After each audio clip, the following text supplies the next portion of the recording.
안녕하세요. 결혼 생활 중 가장 행복해야 할 신혼기간에 시어머니 때문에 잠깐 소란이 있었어요. 제 나이 29, 남편 30의 나이로 저희는 또래에 비해 비교적 어린 나이에 결혼을 했습니다. 취직 준비를 위해 등록했던 학원에서 서로를 처음 만났고 그렇게 같이 공부하다 남편이 먼저 취직을 하게 되면서 연애를 시작했지요. 취직은 남편이 저보다 1년 빨랐고요. 그리고 그 다음에 제가 취직에 성공했고 그렇게 제가 직장 생활을 1년 정도 하던 중 남편이 먼저 결혼 이야기를 꺼내왔어요. 자기도 이렇게 빨리 결혼 생각을 하게 될 줄 몰랐다고, 다만 한 가지 확실한 건 무슨 이유로든 간에 저를 놓치게 되면 평생을 후회할 것 같다면서요. 하지만 두 사람 다 직장 생활을 시작한 지 얼마 되지 않았던 만큼 모아놓은 돈이 여유로운 상황은 아니었습니다. 그렇다고 해서 양가 부모님이 결혼하라고 돈 얼마 해줄 만큼 상황이 넉넉한 것도 아니었고요. 저희 두 사람 모아놓은 돈 합쳐봐야 고작 4천만 원도 안 되는 돈이었다 보니 저는 암만 사랑한다고 해도 결혼하는 건 조금 성급한 거 아닌가 하는 생각을 했어요. 하지만 그럼에도 불구하고 저희는 반년이 지나 결혼식을 올리게 되었습니다. 거기에는 저희 친정어머니의 공이 컸어요. 저희 친정어머니가 남편 같은 사람 또 없다면서 엄청나게 밀어주셨거든요. 거기에는 할 말은 꼭 해야 하는 제 성격이 가장 큰 이유였어요. 그동안 짧은 인생이나마 살아오면서 저는 제 성격 때문에 불편했던 적 한 번 없었고 오히려 당하고 사는 것보다 100번 낫다고 생각했거든요. 그런데 저희 어머니 생각은 또 다르셨어요. 저는 당연히 해야 할 말을 했을 뿐인데 그걸 이유로 동네에서 장사하시는 분들하고 몇 번 다툰 적이 있었거든요. 저는 아직도 제가 잘못했다고 생각하지 않아요. 예전에 식당에서 밥 먹는데 저희 어머니가 드시던 국에서 머리카락이 나왔던 적이 있어요.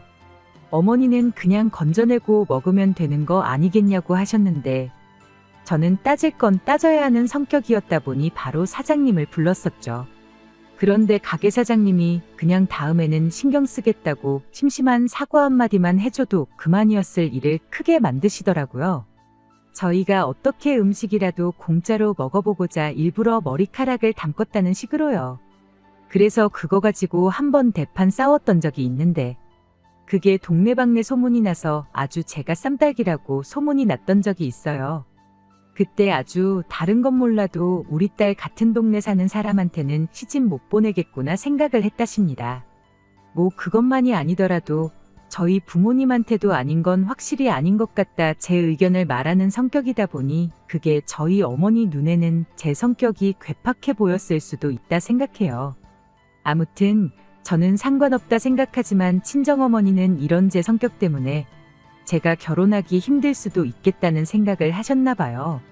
이런 제 성격을 알면서도 결혼하자고 하는 거 보면 남자친구가 보살림이 틀림없다고 일단 결혼부터 하라는 식이었지요.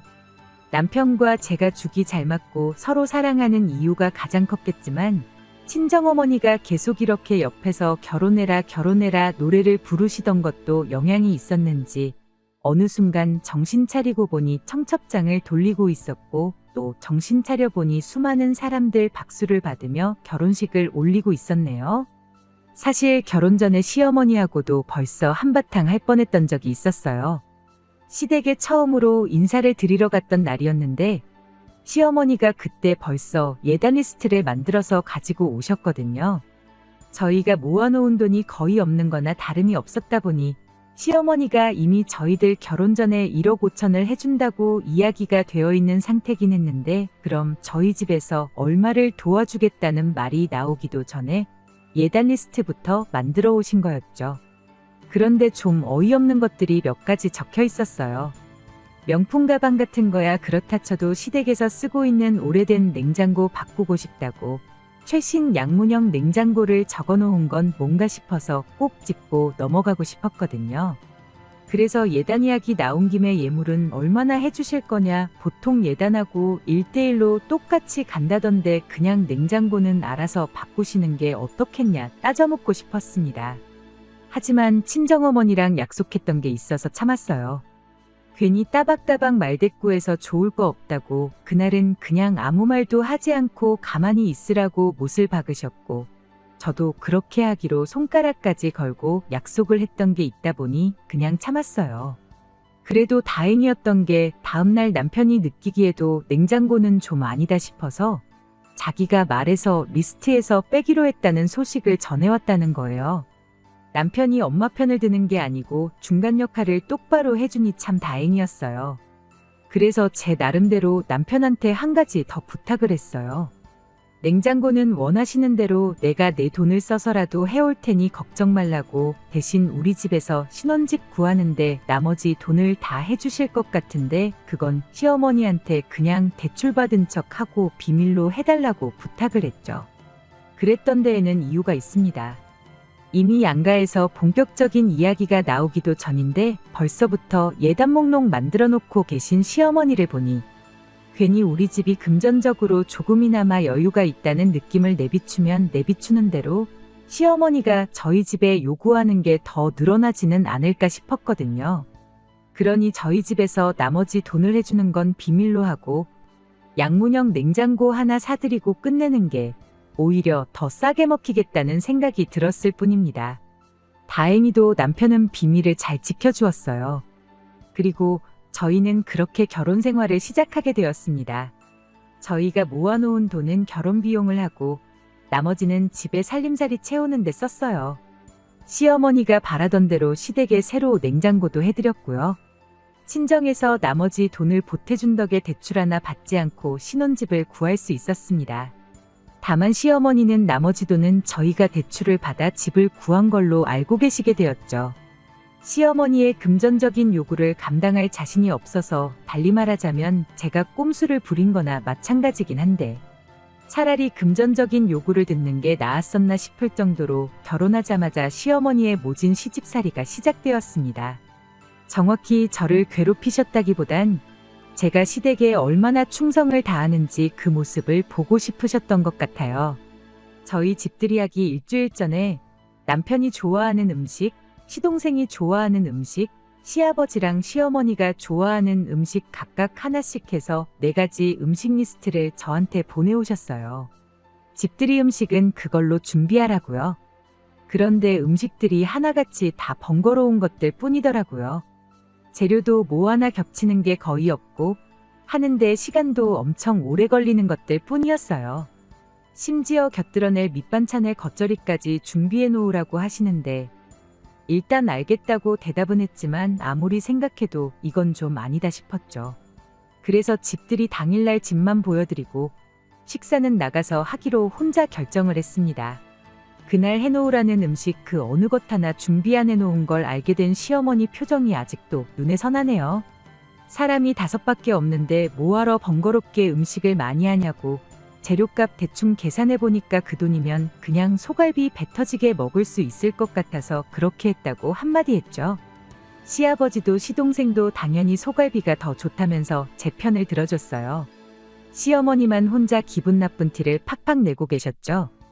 아들 장가 보냈는데 며느리 음식 솜씨가 어떤지 봐야 하는 거 아니겠냐면서 싫은 티를 팍팍 내시길래 시어머니한테 암만 제가 요리를 잘한다고 한들 밖에서 파는 것보다 맛있게 하겠냐고, 그럼 제가 식당을 차려야지 왜 회사를 다니고 있겠냐고 한마디 했죠.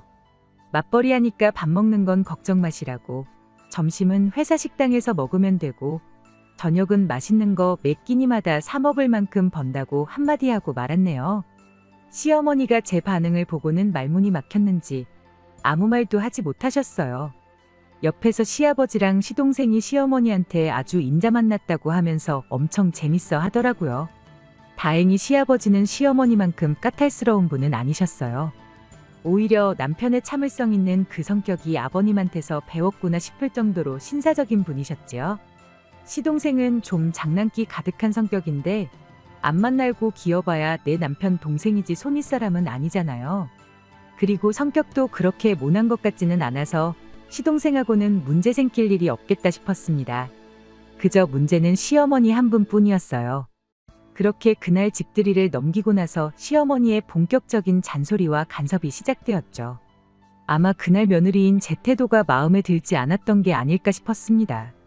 앞만 봐도 집들이날을 계기로 저한테 복수의 칼날을 갈고 계셨다는 생각밖에 들지 않는 일의 연속이었어요. 하루는 시어머니가 저희를 시댁으로 초대하셨어요. 시댁이 저희 집에서 조금 거리가 있는 편이었다 보니 신혼여행 다녀온 이후로는 처음 시댁에 다녀오게 되었던 겁니다. 그리고 그날 시어머니가 굳이 저희를 멀리까지 불러낸 이유가 따로 있었어요. 집들이날 보지 못했던 며느리 손맛을 기어이 보고 싶으셨던 겁니다. 저희 온다고 음식을 준비해 주신 게 아니고 음식 재료만 준비해 주셨더라고요. 저는 무슨 방송국 요리 프로그램 찍는 건 줄 알았어요. 냉장고에 있는 재료를 선택해서 음식들 이거랑 저거랑 해놓으라고 미션까지 받으니 더더욱이 제가 무슨 시댁에 초대를 받아서 간 건지 요리 예능을 찍으러 간 건지 싶었습니다. 시어머니는 필요한 건 아마 냉장고에 다 있을 테니 제일 자신 있는 거로 하나 준비해 보라고 이번 기회에 우리 며느리 음식 솜씨 좀 봐야겠다 한마디 꺼내시더군요. 시동생은 그저 이 상황이 재미있다는 식으로 구경하고 있고 시아버지는 설마 어머님이 저럴 줄은 몰랐다는 듯이 조금 쪽팔리다는 표정을 짓고 계셨지요. 남편도 미안했는지 자기가 도와주겠다며 주방으로 따라 들어왔는데 시어머니가 당신이 며느리 손맛 보고 싶다고 했지 아들 손맛 보겠다고 한 거 아니라며 냉큼 거실로 남편을 부르더라고요. 남편이 미안해 죽겠다는 표정으로 저를 바라보길래 남편한테 걱정 말라고 한마디 하고 자신있게 주방으로 들어갔어요. 마침 적당한 게 있길래 곧바로 두 팔 걷고 준비를 시작했죠. 음식 준비 다 끝나자마자 거실에 모여있던 가족들한테 준비 끝났으니 전부 다 오시라고 불렀어요. 시어머니가 제일 먼저 오셔서는 뭘 했길래 밥 준비하는데 10분밖에 안 걸리냐 장난치지 말라고 한마디 하시는데 제가 라면 끓여놓은 걸 보고는 너 지금 라면을 음식이라고 준비한 거냐고 한마디 하시더라고요. 시어머니한테 제일 자신 있는 거로 하나 해보라지 않으셨냐고 괜히 재료 아깝게 할 줄도 모르는 거 하는 것보다 확실하게 맛있는 라면이 제일 좋은 거 아니겠냐고 한 말씀 드렸어요. 시동생은 이 상황이 얼마나 재미있던 건지 아주 뒤에서 박수까지 치면서 뒤집어지더라고요. 시아버지가 라면 드시면서 며느리가 아주 라면물을 잘 맞춘다고 시어머니는 라면이 2개만 넘어가면 아주 한강라면을 끓여놓는다시며 단번에도 라면 먹고 싶으면 며느리한테 끓여달라고 해야겠다고 얼어붙은 분위기를 녹여주셨어요. 모두가 화기애애한 가운데 오직 시어머니만이 그 자리에서 도끼눈을 하고 불편한 기색을 숨기지 않으셨지요. 아무튼 그렇게 그날도 어떻게 잘 넘겼구나 싶었는데 며칠 지나지 않아서 시어머니가 저희 집에 연락도 없이 짐을 싸들고 찾아오셨습니다. 무슨 일로 오셨냐고 했더니 며느리가 음식이라고는 라면밖에 못 끓이는 것 같아서 몸소 음식 좀 가르쳐 주려고 오셨다는 거예요. 우리 아들 뼈 빠지게 일하고 집에 와서 든든히 먹어도 모자랄 판에 라면을 밥이라고 먹일 수 없지 않겠냐시면서요. 음식하는 거 가르쳐 주시는 건 가르쳐 주시는 건데 이 짐은 다 무엇냐 했더니 거리가 먼데 당신이 번거롭게 오며 가며 해야겠냐고 당분간 저희 집에 머무를 계획이라는 말을 아무렇지도 않게 꺼내오셨어요. 당연히 저는 물론이고 남편하고도 그 누구하고도 이야기가 되지 않은 상황이었습니다. 그래서 시어머니한테 곧바로 말했죠. 그래도 이렇게 연락도 없이 이러시는 건 좀 아닌 것 같다고요. 그랬더니 시어머니가 너는 맨날 왜 하는 소리마다 말대꾸를 하냐고 며느리가 고분고분한 맛이 좀 있어야지. 이참에 예의범절도 좀 가르쳐줘야겠다며 끝까지 저희 집에 머물겠다고 하시는 거 아니겠나요? 그래서 제가 바로 말했어요. 맞벌이 하는데 음식을 저만 해야 하는 법이 있는 건 아니지 않냐고. 정음식을 가르쳐 주셔야겠으면 한동안 남편 시댁으로 보낼 테니 남편한테 직접 가르쳐 주시라고 했어요.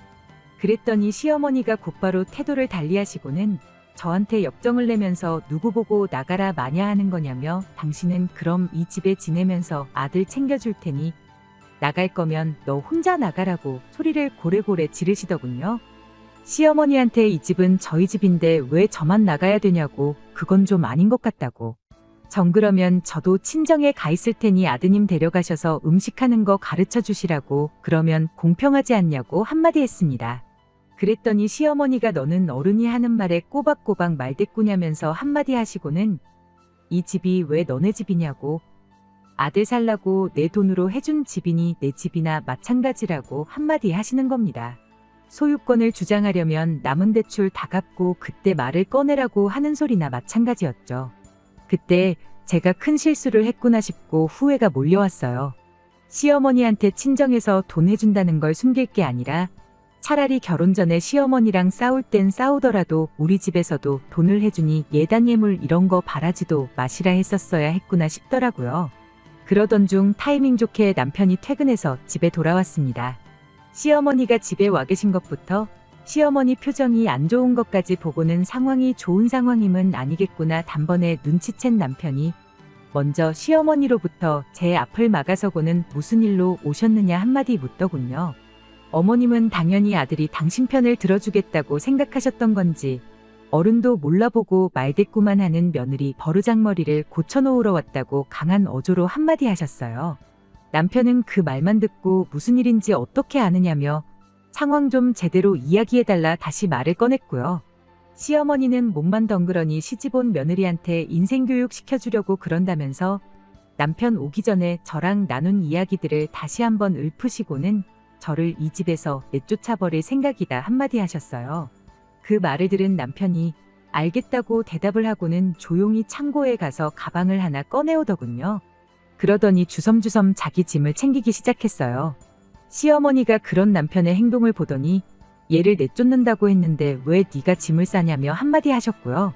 남편은 시어머니께 사실 처가에서 집 살 때 돈을 해주셨다고 어머니 말대로라면 이 집에 돈 한 푼 안 내고 살고 있는 건 다른 사람이 아니라 바로 자기 자신이라며 집을 나가도 자기가 나가는 게 맞는 거 아니냐고 한마디 했어요. 몰랐던 사실을 알게 된 시어머니 표정이 단번에 굳기 시작했죠.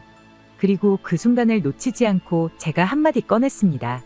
당신이 나가면 나랑 어머님이랑 둘이서 이 집에 살아야 되는 거냐고. 그러긴 싫다고. 늦지 않게 우리 집에서 해준 돈만 돌려주면 내가 이 집에서 나가겠다고요. 그리고 바로 다음 날 시어머니가 저희 집 근처까지 오셔서 저희 좀 보자고 연락을 해오셨어요. 전날처럼 저희 집에 그냥 쳐들어오시는 게 아니고 근처까지 오셔서 연락하시는 걸 보니 저희한테 사과하시려고 오셨다는 걸 대번에 눈치챘습니다. 그래서 자리에 나가자마자 제가 먼저 시어머니한테 죄송하다고 사과를 드렸어요. 제가 사소한 다툼 피해보려고 했다가 일만 더 키운 것 같다고 저희 집에서 돈 해줬던 걸 숨긴 거 정말 죄송하다고요. 안 그래도 친정부모님한테 숨길 걸 숨겼어야지 하고 한 소리 들었다고. 어떻게 연락드려야 하나 고민하다가 또 어머님이 먼저 저희한테 연락하시게 만들었다고. 정말 죄송하고 쥐구멍이 있으면 숨고 싶다고 최대한 어머님 자존심 상하시지 않게 조심해서 사과를 드렸습니다. 시어머니는 제가 먼저 죄송하다고 나올 줄은 생각도 못 하셨었나 봐요. 이내 제 뜻을 눈치채신 건지 시어머니도 저한테 미안했다고 한마디 해주시더군요. 안 그래도 시아버지한테 왜 멀쩡히 잘 지내고 있는 애들을 갈라서게 만들지 못해서 안달이냐며 한 소리 들으셨다면서 당신도 시어머니가 된 게 처음이다 보니 아들 생각만 하고 며느리 생각은 하지 못해 큰 실수를 했다시면서 말이죠. 지난 일은 다 잊고 한 가족으로서 앞으로 잘해보자고 하시는데 제 잘못도 크다 보니 그 순간만큼은 죄송스러워서 눈물이 다 나더군요. 그렇게 시어머니하고는 좋게 잘 풀었습니다. 그 이후로 시어머니하고 그 어떤 사건 사고도 없었고 오히려 전에 없이 잘 지내고 있어요. 우스갯소리로 이렇게 좋은 며느리를 왜 못 잡아먹어서 안달이었는지 모르겠다시면서 어떤 때는 저희 친정어머니보다 저를 더 챙겨주실 때가 많습니다. 잠깐 안 좋은 순간이 있었지만 좋은 시부모님 만난 것 같아요. 저도 중요한 순간에 제 고집만 부리지 않고 시어머니께 사과드린 게 정말 잘한 일이구나 싶어요. 행여나 시어머니가 다시 저를 안 좋게 대하신다 하여도 그 부분도 걱정이 없습니다. 그 어떤 순간에도 제 편을 들어주는 남편이 든든하게 버텨주고 있으니까요.